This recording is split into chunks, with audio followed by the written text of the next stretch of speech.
European journal of heart failure में छपी एक खबर के अनुसार दुनिया भर में 6 करोड़ 40 लाख से भी ज्यादा लोग हार्ट फेलियर के शिकार हैं। एक और चौंका देने वाला नंबर ऐसा भी कहता है कि डेवलप्ड कंट्रीज में 1 से 2% से ज्यादा लोग, specially adult population, heart failure से ग्रसित है। मैं doctor Sumit Srivastava, Life Bliss, आज आपको बताऊंगा कि हार्ट फेलियर आखिर होता क्या है और कैसे इस भयंकर बीमारी से कुछ सिंपल टिप्स फॉलो करके हम आसानी से बच सकते हैं और अपने आप को कॉम्प्लिकेशंस में गिरने से बचा सकते हैं। जान लेते आखिर हार्ट फेलियर होता क्या है। हार्ट फेलियर एक ऐसी बीमारी होती है जिसमें हार्ट की पंपिंग सिग्निफिकेंटली कम हो जाती है, जिसकी वजह से फेफड़ों में फ्लूइड या पानी जमा होने लगता है, जिसकी वजह से अल्टीमेटली पेशेंट को सांस लेना आदि तकलीफें होने लगती हैं। फ्रेंड्स, जान लेते हैं हार्ट फेलियर की बीमारी में आखिर पेशेंट्स को किस तरीके के सिम्टम्स आते हैं। सबसे पहला और मोस्ट कॉमन सिम्टम है डिस्निया ऑन एक्सर्शन, यानी कि सांस की तकलीफ होना, जो कि या तो फिजिकल एक्सर्शन पे हो सकती है या कंडीशन सीरियस होने पर इवन एट रेस्ट पाई जा सकती है। दूसरा सिग्निफिकेंट सिम्टम हो सकता है एक्सट्रीम फटीग या बहुत ज़्यादा थकान होना। उसके बाद हो सकता है पाल्पिटेशंस।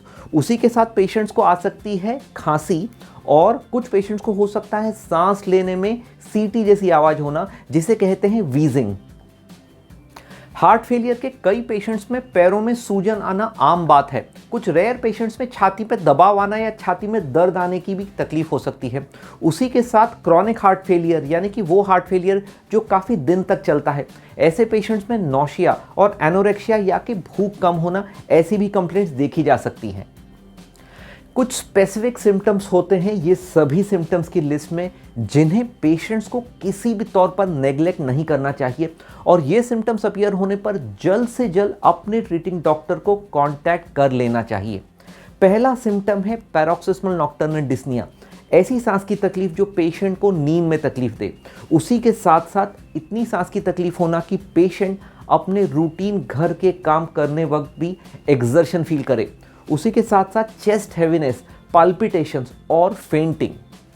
फ्रेंड्स, अब मैं आपको बताऊंगा उन कंडीशंस के बारे में जिसकी वजह से बॉडी में हार्ट फेलियर की तकलीफ डेवलप हो सकती है। सबसे कॉमन होता है कोरोनरी आर्टरी डिजीज या मायोकार्डियल इन्फेक्शन। ऐसी कोई भी कंडीशन जिसकी वजह से हार्ट में ब्लॉकेज निर्माण हो, वो हार्ट फेलियर को निर्माण होने में मदद कर सकती है। सेकेंड कंडीशन होता है high blood pressure. Third common condition होती है डायबिटीज़।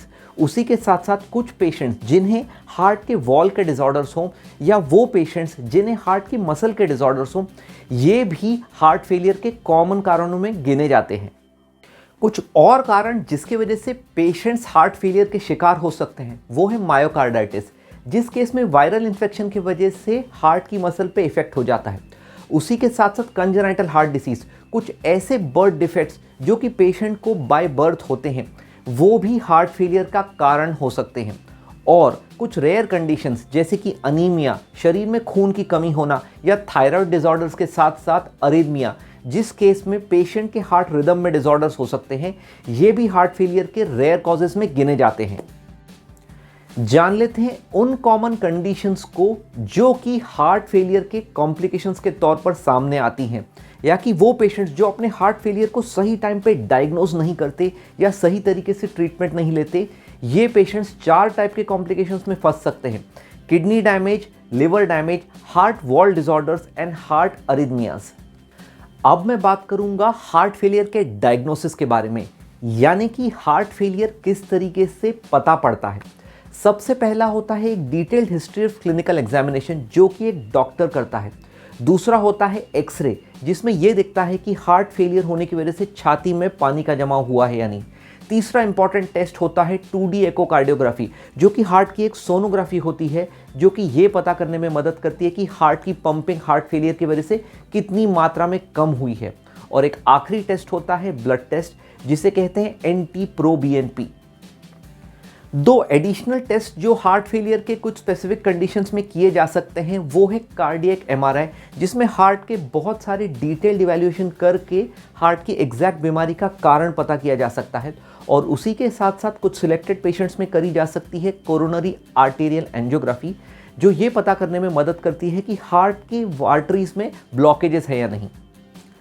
डायग्नोसिस के बाद बात करते हैं हार्ट फेलियर के पेशेंट्स की ट्रीटमेंट की। सभी डॉक्टर्स हार्ट फेलियर के पेशेंट्स को 3 इंपॉर्टेंट इंस्ट्रक्शंस देते हैं। पहला इंस्ट्रक्शन है to have a salt restricted diet, खाने में नमक की मात्रा कम से कम रखें। दूसरा इंपॉर्टेंट इंस्ट्रक्शन है फ्लूइड रेस्ट्रिक्शन। सभी हार्ट फेलियर को पेशेंट्स को सलाह दी जाती है कि वो अपना दिन भर का फ्लूइड इंटेक कम रखें सो दैट छाती में एक्स्ट्रा पानी ना भरे और पैर में स्वेलिंग ना आए। और तीसरा इंपॉर्टेंट इंस्ट्रक्शन होता है avoidance of all exertional physical activities so that heart failure trigger ना हो। आज के ज़माने में हार्ट फेलियर को ट्रीट करने के लिए बहुत सारी नई मॉडर्न मेडिसिन अवेलेबल हैं जो कि स्क्रीन पे हमने आपके लिए डिस्प्ले की हैं। इन सभी मेडिसिन का यूज़ करके पेशेंट्स की quality of life significantly improve की जा सकती है और उनका लाइफ स्पैन भी बढ़ाया जा सकता है। वो पेशेंट्स जिन्हें हार्ट फेलियर आर्टरी के ब्लॉकेजेस की वजह से डेवलप हुआ है, ऐसे पेशेंट्स को एंजियोप्लास्टी या ज़रूरत के अनुसार सीएबीजी या कोरोनरी आर्टरी बाईपास ग्राफ्टिंग करने की सलाह दी जा सकती है। उसी के साथ साथ अगर हार्ट फेलियर का कारण वॉल डिसऑर्डर्स हैं तो ऐसे पेशेंट्स को ज़रूरत के अनुसार वॉल रिपेयर या वॉल रिप्लेसमेंट करने की सलाह दी जाती है। कुछ बहुत ही रेयर और सिलेक्टेड पेशेंट्स में अगर हार्ट फेलियर सभी कन्वेंशनल और एडवांस थेरेपी से ठीक न हो पाया तो ऐसे पेशेंट में VAD या वेंट्रिकुलर असिस्ट डिवाइस नामक एक प्रोसीजर करने की सलाह दी जा सकती है और कुछ पेशेंट्स में हार्ट ट्रांसप्लांट करने तक की नौबत आ सकती है। अब हम बात करेंगे हार्ट फेलियर के प्रिवेंशन की।